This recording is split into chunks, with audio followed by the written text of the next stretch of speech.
Let's get focused, man. We got a fight to worry about here. Good money, good money. For every boxing story of a blockbuster that's delayed, I love it, Tank. I love it.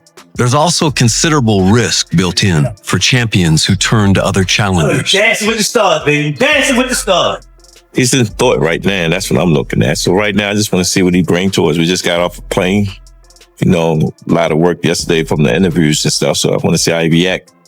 2 sparring partners and rounds is unknown. All right, y'all. Let's go.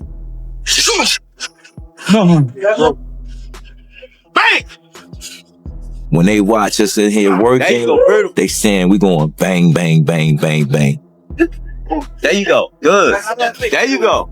When he get in that ring, he's on a mission. Because he understands that he got to put his pants on, training wheels going. You got what you asked for. Let's get it now. Slowing down. We're now just 4 weeks away from the wildest boxing spectacle of the year, Jake Paul versus Gervonta Tank Davis, and things in Tank's camp are starting to look downright dangerous. Oh, good rim, good rim. I like the way y'all jump right back in it. That's right. Make them jokers move. Make them jokers move. Oh, I love what I hear. Y'all making them sing. For most of Davis's celebrated career, Ford and other trusted advisors remained in control. But now, those in camp can sense a shift in command. Make them jokers move. As the fighter himself begins to oversee everything, while aiming at the destiny he alone must fulfill. There you go. I go with that. Let's get it up for him, y'all. Word is, Davis is going all in. No jokes, no TikToks, no distractions. He's treating Jake like a legit world title threat. And here's where it gets wild. Rumors say Tank's bringing in heavyweights to spar with him. Yeah, heavyweights, big bruising hitters meant to test every ounce of his power and endurance. Because Jake Paul ain't just some influencer swinging for clicks anymore. He's got real size, real pop, and real confidence.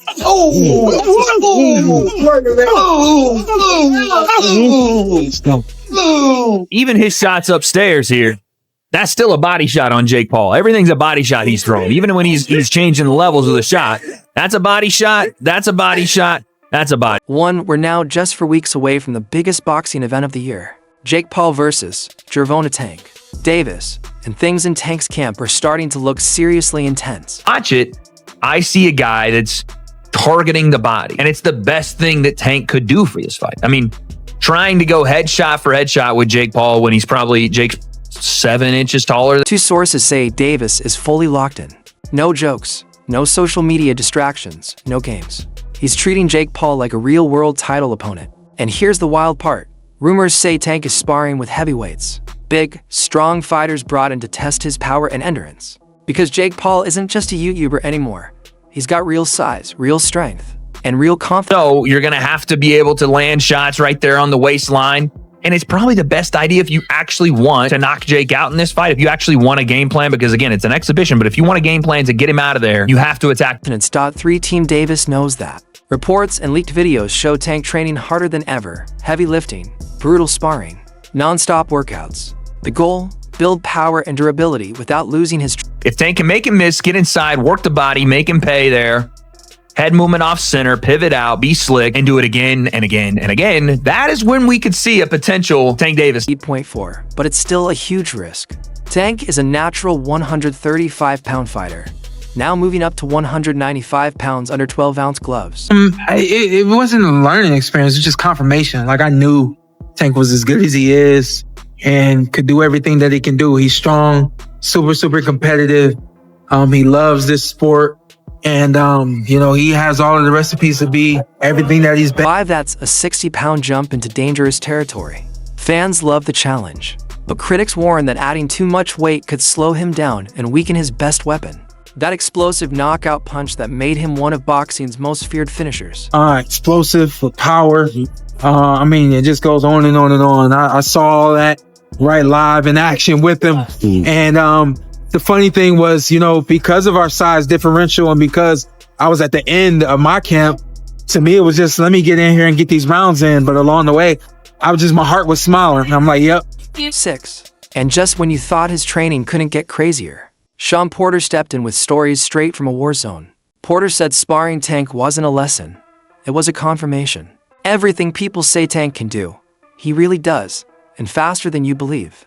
He's like a muscle-built chess player. Powerful, smart, and ultra-competitive every single round. This clip right here. Jake Paul doing some work with Ray Ford. Ray Ford, an 18-1-1 super featherweight, only lost to Nick Ball, where, there's music playing, so I can't really put it out there, but I'm not exactly sure what they're going over. Jake looks to his team. He's like, maybe I got to get my head off center line more. And then Ray puts like the high guard up, like, hey, when you're here, when you're here, don't even do that. And go to the bottom. Seven Porter even said his heart was smiling while sparring him.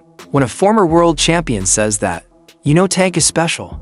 Porter praised not just Tank's power, but his boxing IQ, the way he studies opponents, breaks them down, and adjusts mid-fight. He called Tank a slow starter who, once he switches gears, becomes unstoppable. Much bigger Tank looks.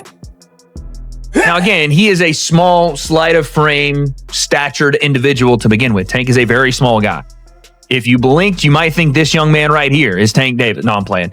But Tank is, he's smaller. And this is why this fight is an exhibition and why it's a bit of a shot in the dark as to, why you even do something like this. But we all know it's a lot of money being involved in XYZ. 8, you could almost hear Porter saying, good luck outsmarting that. It's like playing chess against the guy who invented the board. After Porter's comments, Wade Plemons joined the conversation with his own analysis. He noted that while there's not much footage coming from Jake's camp, one clip of Ray Ford told a lot. Wade pointed out the coaching instructions, high guard body work, slips, then showed Tank's bag work, non-stop body shots, uppercuts, and movement drills. You see Jake, they're already, I love this. They're anticipating Jake in the clinch, looking to, again, put his body weight on Tank, bigger man, use his size, lean on you, weigh on you.